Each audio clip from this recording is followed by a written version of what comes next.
BSides, Edmonton 2019, security can do better. Think security architecture. We've been really focused on this point product play. And there's reasons why that happens. And some of us have gotten better about trying to look at this a little bit more holistically, but a lot of times we're still pressured to get that product in. And of course, it adds some security effectiveness, but it does add a whole lot of complexity, right?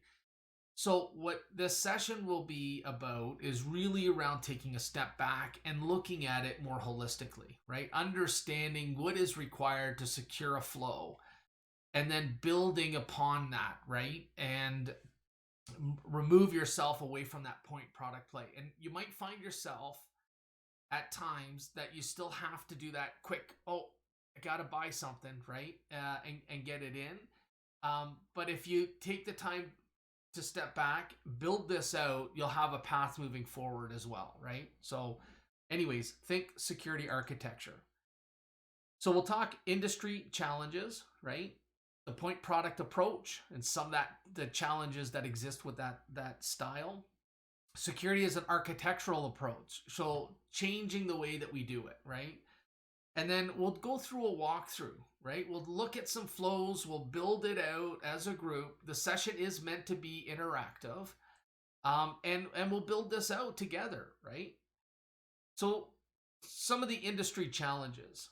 But before I get to that, first thing is, who's this session for, right? So this session, I think, is tremendously valuable for both blue team and red team. You're on the red team, it gives you a good perspective of how the defenses are built and maybe where there's opportunities to move forward with an attack and be successful, right? And that can only benefit the defender, right? As you, on the red team, find weaknesses within the security posture, and educate the defenders where those weaknesses are, they can shore them up, and obviously you get better overall security effectiveness, right?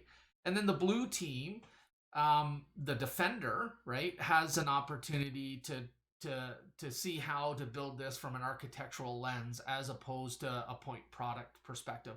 And when you do a session like this could include all kinds of people, right? Blue team, red team, of course, but you might have procurement in the room, help desk, all kinds of different groups, because they all have different perspectives of how this might be built and some of the challenges that come with it, right? So anyways, when you look at this a little bit deeper, there's sub-teams, or what people are saying, there's sub-teams to the red and blue team, right? So if you add a build team, the yellow team that actually builds it out, you get some sub-teams, right? And purple, I think, is probably more mainstream. I hear more people talk about it. And that's really it. You know, red and blue come together, right? Obviously makes purple, but defender changes based on attacker knowledge, right? And then you've got this orange team, red and yellow make orange, right? And builder changes based on attacker knowledge. And then you've got blue and yellow, which makes green, and builder changes based on defender knowledge. There's a great link here, great article, I thought it was anyway. Have a look. But the goal here is whether you're all individual or subset of the same team, right, that make up these sub-teams, or whether you even classify these as sub-teams, doesn't really matter. The point is that this session could be valuable to anybody in those groups. So interesting statistics. So if cybercrime were a country, it would have the 13th highest GDP in the world. That's pretty impressive, right? So the short end of it here is there's lots of money to be made. So this problem's not going to go away. And as defenders, we've got to kind of look at this a little bit differently, right? In 2015, cyber attacks became more profitable than the drug trade. I find this pretty impressive, right? So it's outpaced the drug trade. And, you know, being a little bit funny here, you've got now a career choice for folks, right? Should I do the drug trade or should I get into cyber crime, right? But joking aside, it's big, right? It's and the problems, you know, going to get worse because people are going to continue to move into an area such as cybercrime to profit from it. Sextortion, spam, phishing, crypto scams, they've all increased by 28% in 2017, right? We know email is still the number one vector for attacks, and that still is today. It's easy to craft something to get a human, right? Prey on the weaknesses, right? Is emotion, right? Is, and recently I had a similar experience. I've got this email at 7 in the morning. I'm about ready to do a session. And it was about my PTO must be used by the end of this quarter. And there was only 3 weeks left of the end of the quarter. And I had some built up. And I'm like, wow, what's going on? And so I quickly forwarded that email off to my boss, said, hey, what's going on here, right? And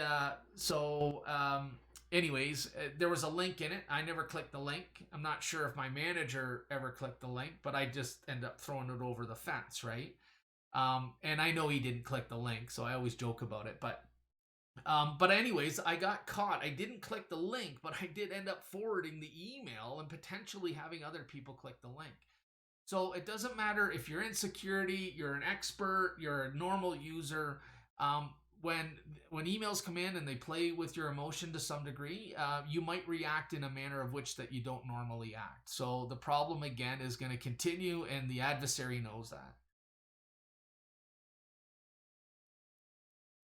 60% of small companies that suffer a cyber attack are out of business within 6 months. And I get this a lot when I see customers or talk to folks in the industry. They always say, why do I need so much security? I'm such a small company, nobody's going to harm me. Well, as we move right forward, we're going to continue to see more and more automation come out of the adversary side. So it's not going to be a whole lot of work to be able to, compromise. Small or large won't really matter.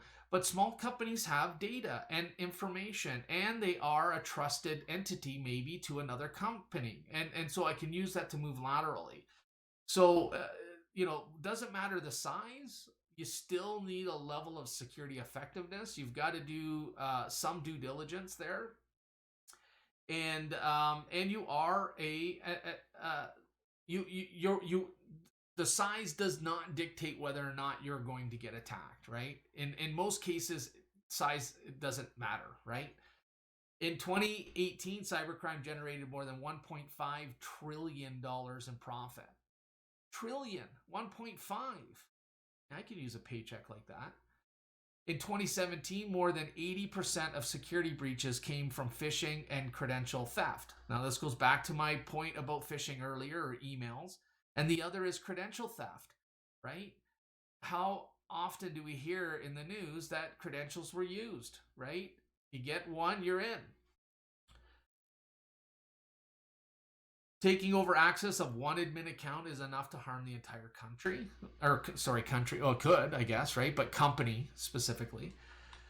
From 1.9 billion stolen passwords and usernames available in the black market, 25% of them still work in Google.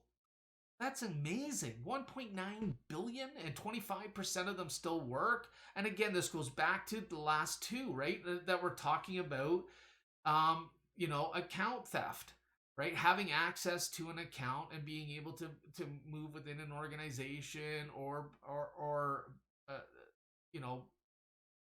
make yourself look like a CEO and send mail on behalf of them, right? Or use it just to get enough information to move more lateral, right? The point is that usernames and passwords are still an issue. They're not going to go away, and we've got to look at some simple techniques to add two-factor, right, to all of our accounts. In 2018, whaling attacks, so this is where C-level folks are targeted, have risen by 200%. And again, that's not going to change. A lot of times, C-level individuals are very busy, right? And so they get a lot of email. There's a lot of vendors that are trying to get in front of them. So there's a lot of noise, and when there's a lot of noise, mistakes happen, right? So another interesting fact, I've always said this, I think in the US there's 350,000 headcount around cyber security skill set shortages. And by 2021 or 22, I can't remember, the global shortage will be around 3.5 million. like, it's fascinating. So if anybody here is in networking or systems or other areas and not really focused on security, you might want to think security, right? Because security, there's a tremendous opportunity. And in Canada, this was just released. In Canada, 8,000 roles will fill over the next few years.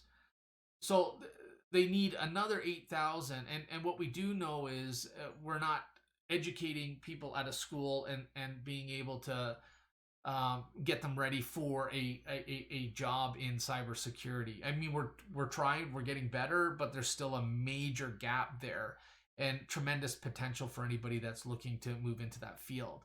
And so to me, what that means is that we're going to have empty seats. We're not going to have the right people in the right jobs a lot of times, because what we're going to have to do is ramp people up and move them into the position and train them as they go. And that's fine, but again, you're starting with a more junior individual, and therefore there is a skills gap for a period of time as you ramp them up, and it just means people are going to work harder, right? The best in the industry are going to be expensive as well, right? Because they know that there's this major shortage out there. And then finally, you've got this complexity, right? And capability that you have to consider. And there's lots of different things that you're going to do to build out any type of solution set, right? And when you do it point product, there's a lot of challenges, and we're going to talk about that. But when you do it, the complexity that you add might do a disservice for the security effectiveness that you're hoping to gain, right? And as you build this out, you're going to have things like DNS and network analysis and sandboxing, and there's many, many more technologies, especially as you move into the endpoint, specifically as you move into other areas within the infrastructure. There's opportunities, right? And the complexity is massive, and maybe the capability doesn't increase enough. And so when I look at the complexity, I like to ask this question: who is in networking in the room, if you can raise their hand? But what I'd like to know is whether or not you can name 10 vendors, right, in that space. And if you're in networking, you've been in network for a long time, you might get 10 vendors. I don't know, right? But if I say 15, for example, you would struggle. If I ask that same question, who is in systems, name 10 vendors, you would struggle. Storage, you get the idea here, right? 10 vendors, right? How many can you name? What about security? Well, you saw that chart where I had all kinds of different vendors, right? At RSA, there was hundreds of vendors that were there. And so what does that mean? Well, that means the market is complicated. It's fragmented. And it means that there's a lot of players in the space, and they all do something, right? And there might be value in one versus another, but it doesn't mean that they work well together. And so you've got to think about that a little bit, right? When you're building out the architecture, you want to look for some openness, right? And some integration to a certain degree, and supportability. And so what I've always said is, in security, I could make up any name I want, and there's nobody in this room that could confidently tell me that that product doesn't exist, right? You'd have to go and Google it and do your own research to prove me wrong. There's that many vendors in the space. And so when you look at 2019, what we had was an increase, right? And I guess this is no surprise, but if you look at some of the big players, right? WannaCry, NotPetya, which was harmful, right? CryptoMiner, we saw an 18 times attacker than we did previously. So 831 million malware samples. And we've seen an increase in defense spend, which is good. But you know what? It's all about that data. And so that means that even though we saw an increase in adversary, an increase in spend, data is the new oil or the new gold, right? It's where the money's at. And so this problem's not going to go away. And if anything, the challenges are only going to increase. By 2022, we start seeing a more systemic automated type attacks, right? Where we see another increase of attackers, Malware's at roughly 1.2 billion. Defense spend's going to increase, but you need to look at this again from an architectural lens, and it's got to be systemic. You need automation. You need something to be able to say, wait a minute, at 2 a.m, this printer is acting or behaving badly, and therefore I may need to take action against that asset through an automated response while generating an alert to let the team know. And then look at the data, right? The data is massive, 74 zettabytes, right? So again, as it gets bigger, the people want to, mine the gold that comes out of data. And so the problem's not going to go away, but we definitely need to change our approach. And so when I ask people, especially the defenders in the room, what are you doing differently, right? Is it time to take a different approach? Again, if you look at all the players that have been compromised over the years, you have to look at, some of the technologies and capabilities that they've introduced into their environment, yet they've been still compromised. And I'm not saying that you take an approach and that approach is going to be 100% effective 100% of the time. I'm not saying that. What I'm saying is that you might need to look at this a little bit more holistically, take a different approach, and reduce the amount of breaches that may occur, right? And again, if a breach occurs, one of your goals when building this out should be, how well can I respond? How quickly do I understand what the threat is and what it means to me or my organization? So let's talk about the point product approach. So you got the internet, right? So we're going to do a walkthrough here, kind of build out how a lot of times these, I want to say, legacy security components have been introduced into the environment over a period of time, and then some of the challenges that come with it. And since this audience is broad and wide, I'll give a quick explanation of each of the technologies within the stack here. So when you take a point product approach, what you probably have at the very beginning was a firewall, right? That firewall was there to provide stateful inspection, L3, L4, might do VPN, right? And that was its job. And it did for many years a good job at that, right? And then you built out this campus network, and you've got these VLANs, hopefully, right? And you've add these hosts, and then you've got printers, and you've got phones. And as you move along, you add AV, right? You have antivirus that you think is required on the endpoint. You've got an L3 boundary between those technology stacks, whether it's your end user, your printer, your phone, whatever.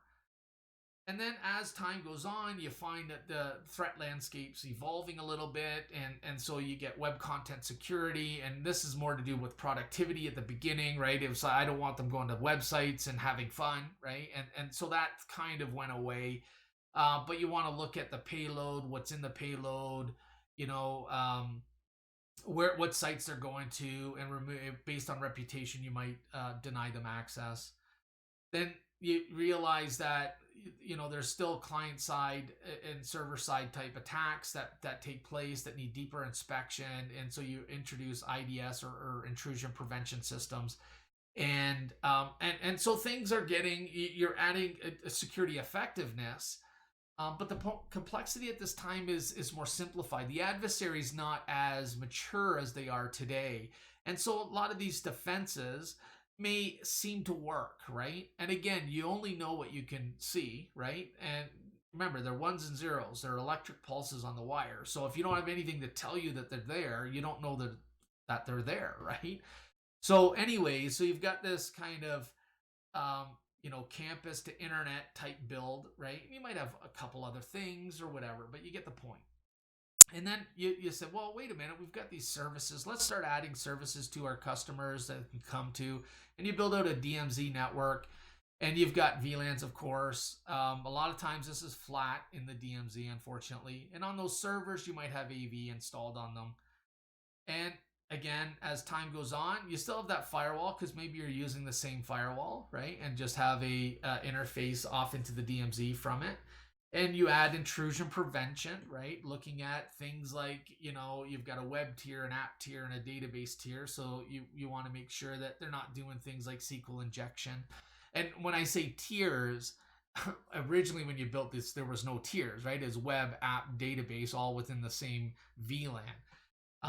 And then you might even be sophisticated enough to add a web application firewall to that stack, right? And again, things are feeling good that you've got this security posture.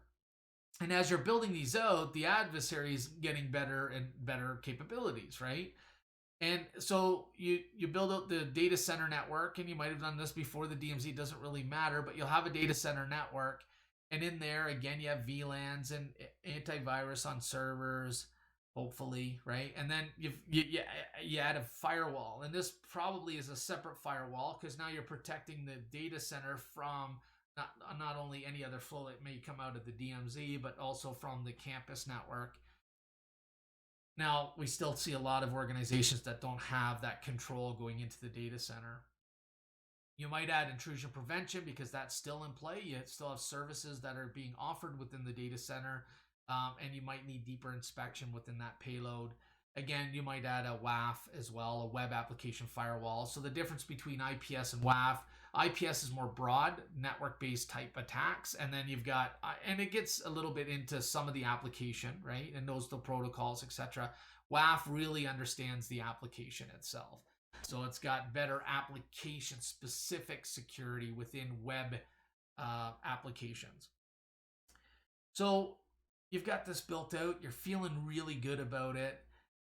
And then you start saying, well, wait a minute, I need more, right? I need email security. I might need endpoint detection and response or advanced malware capabilities on my hosts, no matter where they are, right? What about DNS? I might need DNS security. All of my external requests should be scrutinized and filtered. And then you start transitioning some applications to the cloud, and new questions come up, and so you decide that you need some cloud access security broker to be able to do things like DLP. And if you're accessing this app or that app, and there's somebody that logs into both from different origins within the world, there are two different cloud vendors, you might not have visibility into that. And so you start building out some cloud access security capabilities, right? And then you might want flow analysis, right? Because what's happening, the adversary is getting smarter and better and able to get in through every defensive capability that you have today through a simple email with a really sophisticated attachment. And somebody clicks it and it gets on, and the endpoint detection response too late, right? Before the alert, it can't stop it, and it starts moving laterally. And so flow analysis might be able to provide insight into how the network's behaving. Right, and then if it does that, then obviously you can trigger an alert based on that information, and so you start adding that capability in, and then you start thinking, well, wait a minute, I shouldn't let people just plug into my network. On wireless, we've done a good job of making people authenticate, and perhaps we should move that into the wired network because somebody plugged in maybe a small office, home office type router, and that got compromised, and it was, moving laterally in the network, and the flow analysis was able to pick that up. None of our other detection mechanisms knew about it. But if I had NAC, maybe that asset would never have been connected to the network. And so you add 802.1x to the wired side, maybe the VPN and the wireless side, and you start doing some macro or micro type segmentation or software defined access at the campus layer. And then as you transition, you might say, well, wait a minute, I should be adding tiers to both my DMZ and my data center network. And so you add micro or macro type segmentation in those environments. And as you move along, you might even move the needle even further and start looking at application as well.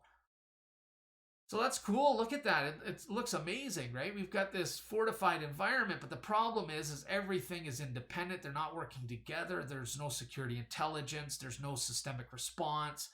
There's none of that. And then so what you do is you try to build this in and integrate it, create scripts, integrate with the product here and there. And then, there's challenges that arise. You start to go, what about decryption?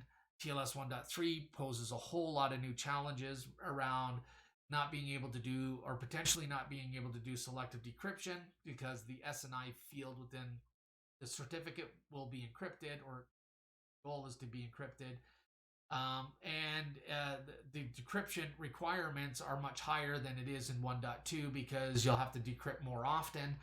And there's tremendous performance required to be able to do that. And so what folks are doing now is they're down revving TLS 1.3 to 1.2.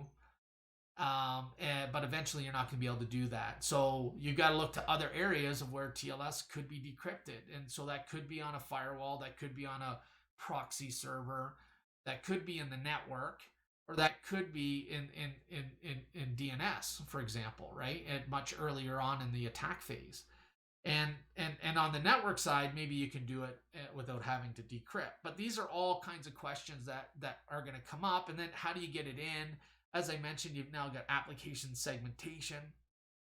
You got private cloud, public cloud, hybrid cloud. So how do I protect those elements, right? And the complexity that they provide, right? All of a sudden. You got database security, right? That might be inserted. Vulnerability scanning. You got mobility. You built up this fortified environment. It's amazing, right? But then somebody goes off-prem, plugs in, gets popped, comes back into the office, plugs back in, and now starts moving laterally, right? And so that's a problem. Then you got SIM, right? You've got sandboxing. The bottom line is that it gets complicated, right? And that problem's not necessarily going to go away, but what you can do is take that step back and start building out that architecture. And so you might say to me, well, wait a minute, I've got all this great investment today. Well, yes, leverage it, use it, continue to use it, but think about how you can maximize that investment by integrating it better, right? And all technologies at some point have to be renewed. And if you have a strategy up front as opposed to a point product play, you can certainly start building what the future would look like. And maybe you don't have it all. So then the other things are things like intelligence sharing, right? You've got integration, you've got systemic response. All of these are things that you might want to consider as you're building out this architecture. And so there's time to renew. And so what happens is there's pressure. There's a few weeks left. I've got budget left. We need to spend that budget. I hear that time and time again. What do we want to spend it on? Well, the firewall needs to be refreshed. Let's get the firewall replaced. And so you'll look at the market. You'll pick a few vendors. You'll evaluate them. And you'll build out this. And you say, bam, there's that next-gen firewall. We've got some, we actually simplified the environment to some degree. And we put all our eggs into this next generation firewall basket, and that might be good, right? That might be suffice. Things that you need to consider, though, again, even at the point product play, is whether or not the effectiveness that you get with a product is as good as the point product as an independent. So, for example, if it's an IPS that you're displacing with the next gen firewall, you want that IPS to be really good too, right? And not just a feature. Right? And same things with application security, etc. But again, you build that in. You might think a little bit of integration, but the pressure is so high that you buy this product, and that might be the tenet that you start with the architecture. But when you do that, though, you might not be getting the best overall security effectiveness, right? You might not get the best solution that you need for your organization to protect your organization. So again, you want to take a step back, but this is a reality and it happens. And then what happens is that somebody wants to introduce things like IoT. And so IoT, you can't install an agent on it. There's new attack vectors that exist, and how are you going to secure them? Is it going to be microsegmentation? Is it going to be software-defined access? Is it going to be DNS layer security? Are you going to put it through a control point with inspection? Again, there's lots of complexity. And then so what happens is you're moving so fast, things break, right? some of the integration that you may have built doesn't work anymore because you updated code and it's not supported in the version that you're using to integrate, right? And so there's lots of challenges here, and again, we see this time and time again. So taking that step back, and looking at it from an architectural perspective may provide additional advantages that the point product approach doesn't give you, right? So security is an architecture. So what you want is to first start off with your executive drivers, right? And these could be from as simple as things like, I want my users to be able to access data no matter where they reside in the world, right? I want people to be able to bring their own device into the organization and leverage those to do their job. That's what they're comfortable with, right? It could be simplification of the security stack. It could be improved threat intelligence ingestion and consumption, right? So getting better at that, right? Taking that data in and understanding that data. Now, again, it depends on the executive on who would provide this type of list to you, but you certainly want to get a collection of executive drivers from your overall executives, right? And security folks will have a couple of other things that they might feel that are important as well, right? So reduce the number of vendors while increasing integration. So the goal here is to simplify the environment, right? We're going to move to the cloud. I want to be able to access the data no matter where my users go, but I don't want to house them on premise. And so you got to think about protecting SaaS-based applications. You might want to reduce the time to detect and respond. So you're going to need not only strong threat intelligence, but also some automated response capabilities in order to be able to achieve that. We want to simplify the endpoint. We don't want users having to bounce around different interface, turn this on, VPN here, do this. We want it to be automagic, right? And so what we want our users to be able to do is when they're on premise, they're protected by on-premise type technologies. When they're off premise, it automatically knows they're in an unprotected environment and certain security elements are enabled within that asset. And so I want simplified usage for my users. And there could be a lot more, right? And then from here, what you're going to do is say, what are some of the threats and risks to the business, right? And so you can come up with a fairly big list here. Compromise of customer data, right? We certainly don't want that to happen. That's a tremendous risk to the organization, and it's certainly a threat to our customers.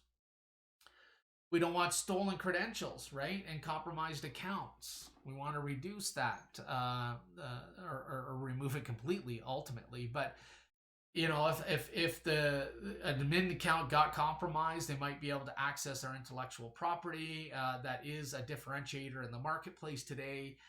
So that risk is significant, right?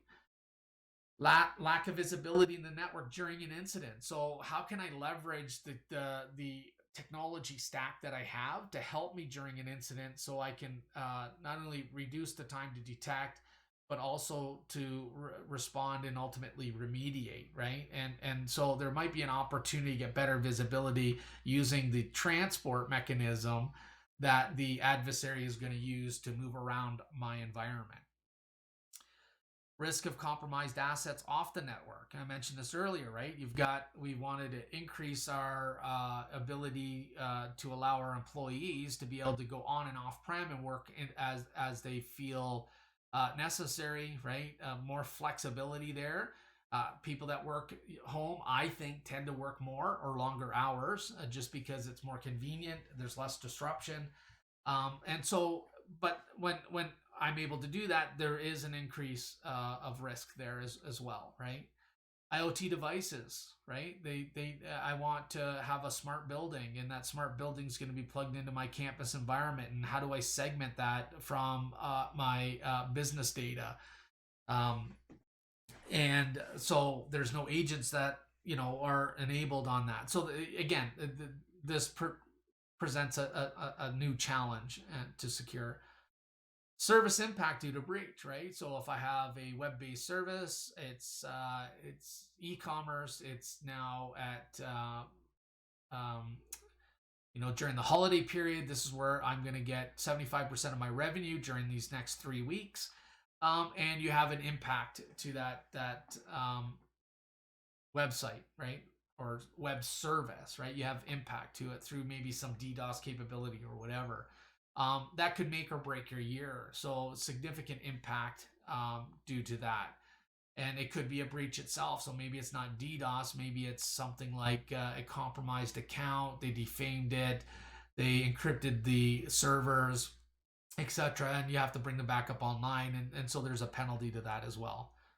And again, there could be a whole bunch more. But the reason why you want to understand the drivers, threats, and risks is when you build out these flows, you're thinking about these things, right? You're thinking about, okay, wait a minute, an IoT flow, we need to include that IoT flow, because that IoT flow is going to transport, across the environment to communicate, and we're going to need certain security elements in order to make sure that that flow is secured. And then ultimately what you want to do is, there's a lot of technologies that do a lot of really cool stuff. And so what you want to do is start building out a vendor list. And so it's really about understanding the function of that vendor. So for example, if you're a vendor that does AV, you want to capture it here, right? Or if you have a firewall vendor and the reason why you want to do this is that, remember, once you get the flow and all the elements required to build out that secured flow, you then want to start looking at your gaps and fill in those gaps. And then ultimately you want to start, once you get that done, you got 0 gaps, but then you've got some complexity maybe there. And what you might want to think about is, how do I integrate them better, right? And how can that look like, right? Once I get the gaps filled, because that's probably where you're going to start. And then we move into the walkthrough, right?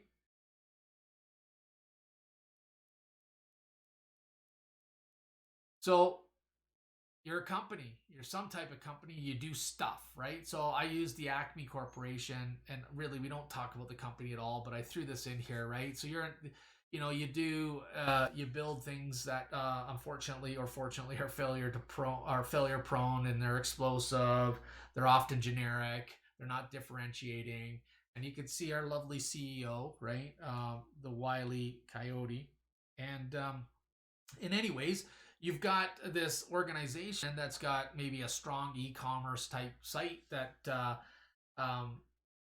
very well, although they're probably never a customer that comes back after they purchase an item. But you do have a lot of customers that come in, one-time customers, and purchase. And if there's disruption in that environment, whether it's internal to the organization or external to the customer, might jeopardize what you have, and may disrupt the business significantly, that it can never come back from, right? So the goal here is really to look at the flow. So you have an IT user, for example, or an executive. They need to get to the internet, and we're going to look at what security elements are required to secure the flow. And I'm going to go through a couple of examples. There's a contractor, got to go to the data center. What security elements are required to secure that flow, right? And when it goes to the data center, it's going to a very specific service, right? You've got a light bulb, right? That light bulb might talk to a building management system. What are the security elements required to secure that flow? And so that's the mindset that you want to get to. And I get it. There's a lot of flows. And so what you're going to do is take the major ones, the ones that are going to help drive the executive drivers and the reduce threats and risks. You're going to take those and you're going to build those out. Once you start building out some of these, what you're going to find is the security control required for user A and department A might be very similar to user B and department B outside of what services they talk to, right? But the security or the control and the inspection is going to be the same. And so then what we want to do is, we got the flows, right? We create this workshop, and you say, well, wait a minute, these are the flows. And these are the places in the network, or pins, right? So you got remote access, you've got PCI, you've got the internet, you've got vendors, you've got campus, you've got data center. And again, you use the words that make sense to you to define them. But what we're going to do is we're going to look at an admin user on premise, because it does matter, right? Off premise, there's different controls that may need to be in place, right? Different security elements that might be required. There's new challenges, right? They're not going through the perimeter. So from here, what you want to do is look at maybe the campus to the internet, because they're on premise, and understand that flow. So let's talk about the capabilities map, and then we're going to walk through this. So the capability is currently addressed. That's going to show in green. Capability that's partially addressed, that's going to show up in orange. And that just means you purchased it. It's still on the shelf. Or I even like to think that you've got some of it deployed, but it's not in a mature state, meaning there's still opportunity there, right? And then red, obviously, capability not addressed.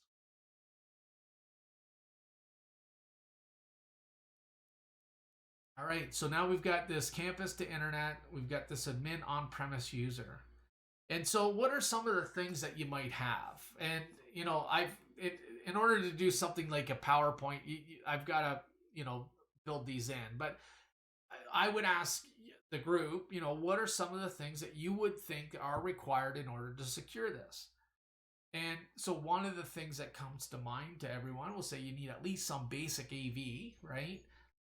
There's probably a firewall before you get to the internet, right?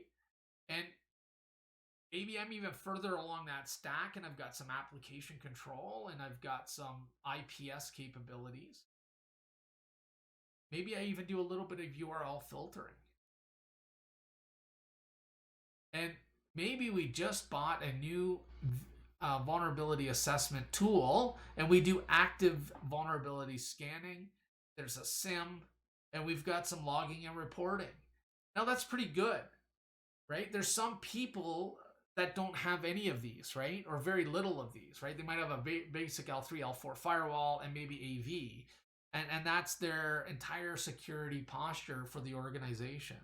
And so what we want to do here is start to take a step back and think about this as either an auditor or a hacker, right? And or a red teamer, whatever you want to call, right? But take a step back and say, okay, where are the opportunities here, right? And so should I be able to connect any asset and get access to the wired network, right? Can I come in and just unplug my laptop and plug in my Kali Linux, for example, right? Or can I plug in my small office, home office type router device and get access to the network? And probably I'd say everybody in here, at least, that security minded would say absolutely not. And therefore, we're probably going to look for some type of authorization, right? We want to be able to authenticate the individual before they get onto the network, or the device before it gets onto the network. And so that reduces that risk of that compromised asset connecting to the network. But it may not even be a compromised asset. It could be, and I've had this in my career, where, you know, my first week on the job, and I ended up looking pretty good, actually, but my first week on the job, this is going back many years, all of a sudden half the floor was no longer able to get to any services or the internet or whatever, right? And so everyone's panicking. I'm watching and looking, they're running around. Again, this is going back a few years, many years, but all of a sudden I just start looking at some of the packets that are traversing the network, and I happen to see very quickly that there's a DHCP server responding with a different scope. And I said, I think that's what it is. Let's check a couple IPs on some of the hosts that can't connect. And sure enough, we found that they were getting an IP that was no longer, was not part of the network. And so we started looking around, and I said, well, what's changed? And they said, well, we've got this contractor in the environment. And I said, well, where are they working? They're working in this lab area. And I said, let's go look at there, and they may have a device plugged in. And sure enough, we went in and we said, what is that device? And they said, well, I brought it from home. I've got all the services turned off, right? And And so, yeah, it's fine. And I said, well, why don't we unplug it? And so we unplugged it, and sure enough, the network came back up, right? So the people got the proper IP addresses after we do a renew, and they were good to go. And nobody else was getting dropped offline. Um, so even back then, it might not have been a compromise, but it could be service impacting, and maybe that's why you'd want it as well, right? Do I understand the type and state of the asset? So does it matter to me that it's a Windows 7, maybe with an unpatched version, or does it need to be Windows 10 in a corporate asset? And I want to make sure it's a corporate asset, and I might even want to do advanced authentication. And so the answer might be, yeah, before the device gets on the network, I want to know what the device is. I want to make sure it meets my corporate policy, but I also want to make sure that it's at a certain level of posture before I let it on the network, so I reduce risk. Do I need dynamic control based on context of an asset? So would I want to, excuse me, would I want to be able to go in and say, okay, here's a Windows 10. It's got the right posture. It is a corporate user, and it's accessing. No, so we don't even know what it's accessing yet, because the policy is going to force that. But we know the state of the asset, right? And so based on that information, do I want to put the control dynamically on that asset to say, wait a minute, okay, because you fit this mold, these are the services that you are allowed to get to, and dynamically allow that control to be sent down to the user. And then you start thinking of things like software-defined access, right? Or dynamic control. All right, so looks good, right? We're building this up. Feels secure. Sounds secure. What about DNS security? Is that a requirement? Do I want to centralize anything that's recursive? That means it's got to leave the organization. Is there opportunity to move the threat as far away from the asset as possible? And is there some value forensically to be able to centralize that data, even if it's on or off prem? Although we're looking at on prem here, those are some of the questions you might ask. And so maybe we add some recursive DNS security capabilities. And as we move along, we might say, well, wait a minute, we need flow analytics. I want to understand what normal looks like on the network. So when something new comes in and it is able to move past every one of my defensive capabilities and gets into my network, and maybe I'm on an L2 boundary, meaning I'm not crossing an L2 boundary, or an L3 boundary, sorry, right? But I'm in an L2 network. Maybe I need to know whether or not there's some lateral movement. So again, this is admin to the internet. Would flow analysis be valuable? Probably, right? So we add flow analytics. What about network-based malware detection? So you might say, well, wait a minute, we've got something on the endpoint. That's great, right? But if it's at the endpoint, I'm a big believer that if you shore up all your capabilities at the endpoint alone, you still need them there. You have to be 100% correct at the time of that potential breach, right? You have to be 100% correct. When you move it to DNS, you move it farthest away from the asset. You have an opportunity to block it, and hopefully you're 100% correct there, but you might not. And as it comes in, it might go to email.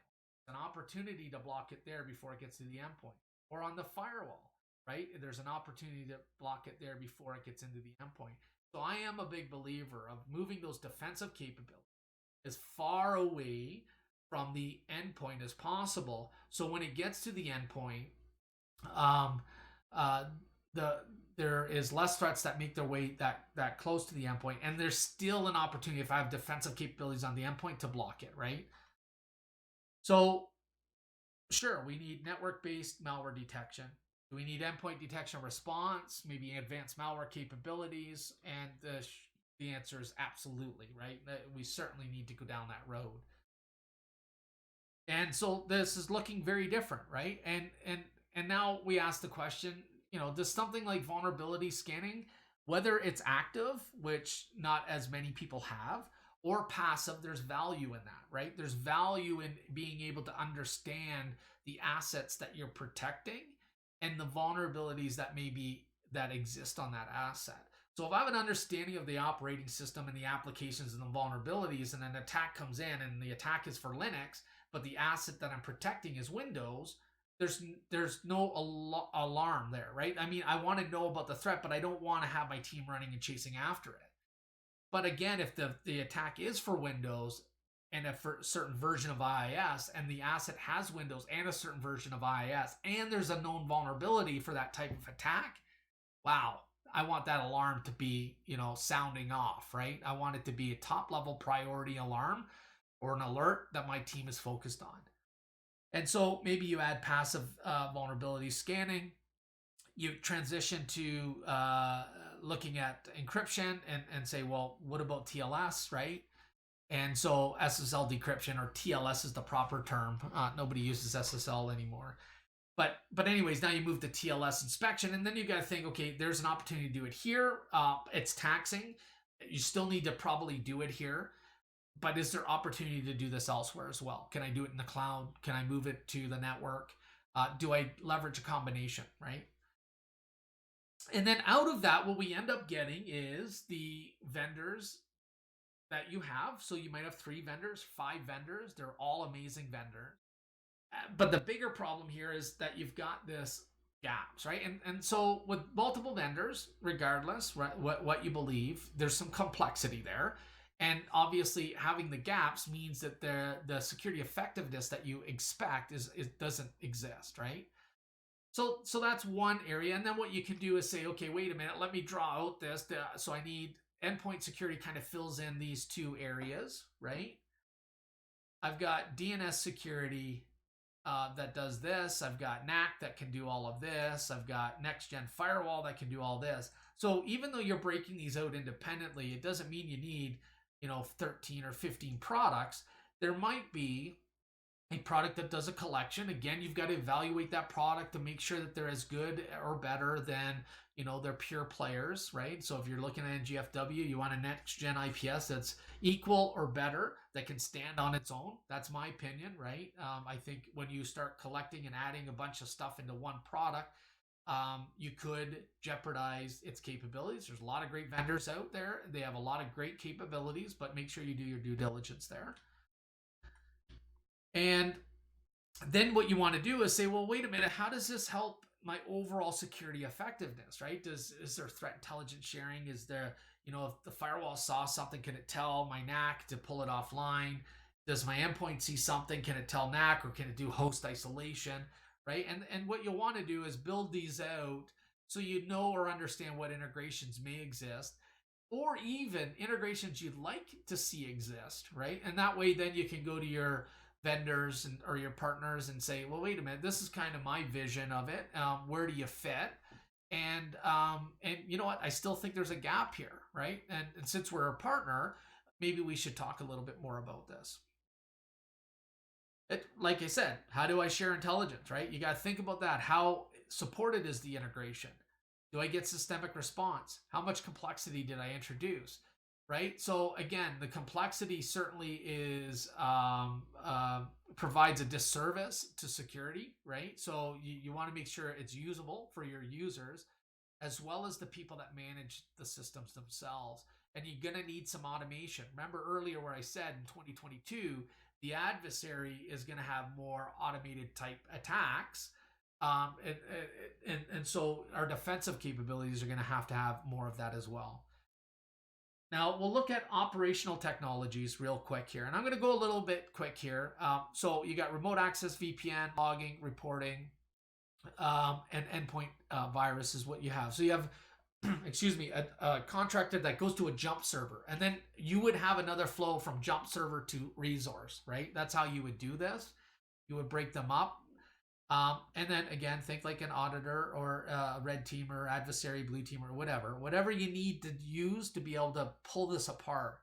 And so some of the same questions will happen. Do we need to identify posture of the device before giving access? Maybe, even if it's not your device, you might still want to know it has a certain level of security on it, right? What about dynamic controls? Well, you might want to punt them off the network, right? If they aren't meeting a certain criteria, or you might want to say, here, you're going to fit into this area, right? I'm going to give you this control, this access control dynamically to you and only allow you to have access. Do I need a firewall and what application control? Probably, right? What about the risk to credentials getting compromised? That's a big one, right? We saw that at the beginning of the session, right? Just because you have remote access two-factor doesn't mean that you stop there. You probably want it on the jump server as well. Do we need advanced inspection before hitting the services? You bet, right? Advanced malware detection, next generation IPS, URL filtering. And again, this is where network really comes in, right? Because we don't know the endpoint has all the same stuff as that we have in our corporate assets. What about TLS? We talked about the challenges there. Do we need to map vulnerabilities to OS and application to the threat, right? Again, talking about truly understanding what the threat means to me and my organization. Is this going to help with OpEx, right? Is this going to help my team react faster, sooner with better accuracy? Jump server, do we need some protection there? Maybe, right? Maybe we do need advanced malware. Well, we would, right? But an endpoint detection response as well, right? And then again, you outline the vendors and the gaps. And so a lot of times what you'll end up seeing is there's a recurrence. So once you build out the first initial couple flows, it's almost copy paste, change the two icons on each side right here, and then just adjust the flow accordingly. But you don't have to reinvent it every single time. A lot of times this will play into a lot of them. And then what you end up is a storyboard, more of what visually you require to secure the organization, as opposed to giving a bomb to somebody to say, hey, I need a firewall, I need a IPS, I need this, I need that, right? You're going to say, look, we really went through this holistically. We feel that this is the best overall security effectiveness based on, and really you don't care about budget here, because what you're doing is you're calling it out and saying, this is what I think is required based on a team's collective effort. So this is what we require. And then what you're going to do is you're going to start going to vendors and building this out and pricing it. And then there may be things that you might have to say, this is a phase or something that I'm going to do in year 3, right? And so what happens is you end up taking all this information that you learn and you start thinking about building that architecture, right? The same questions apply here, right? How do I share intelligence, integration, systemic response, and did I add complexity? And so you're going to do this for every single major flow, right? And you may even get more granular, right? The better, and this is going to force you to truly understand your environment. And so then what you're going to do is build out the mitigation priorities. So your gap analysis, and you're going to say, well, network segmentation has 10 gaps, right? Here we've got a matrix showing all the stuff that we need to address, right? So the reds are things you need to do. The oranges are what you need to continue to progress, right? And continue to deploy. And then black are just the elements that are not required for that specific flow. You'll do specific recommendations. So this might say, I need an NGFW to roll out ASAP, right? And I need DNS, I need this, I need that, right? So this is kind of the priority, but that doesn't mean it's ease of deployment. So I would go back and say specific recommendations based on ease of time. So I just reorder them to say, you know what, maybe it's very quickly to add DNS layer security, or continue to deploy the NGFW by turning on these 3 features. And then some of the others might take a little bit of time. That's it.